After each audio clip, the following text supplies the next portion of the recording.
بسم اللہ الرحمن الرحیم۔ مشکوٰۃ شریف کے مطابق حدیث نمبر 218 انس رضی اللہ تعالیٰ عنہ بیان کرتے ہیں، رسول اللہ صلی اللہ علیہ وسلم نے فرمایا، طلب علم ہر مسلمان پر فرض ہے، کسی ایسے شخص کو جو اس کی اہلیت نہ رکھتا ہو۔ علم پڑھانے والا خنزیروں کے گلے میں ہیرے جواہرات اور سونے کے ہار ڈالنے والے کی طرح ہے۔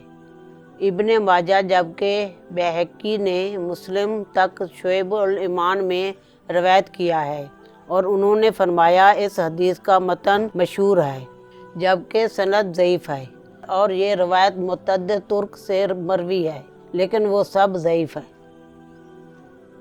اسناد ضعیف۔ روایت ابن ماجہ حدیث نمبر 224، شعب الایمان حدیث نمبر 1543۔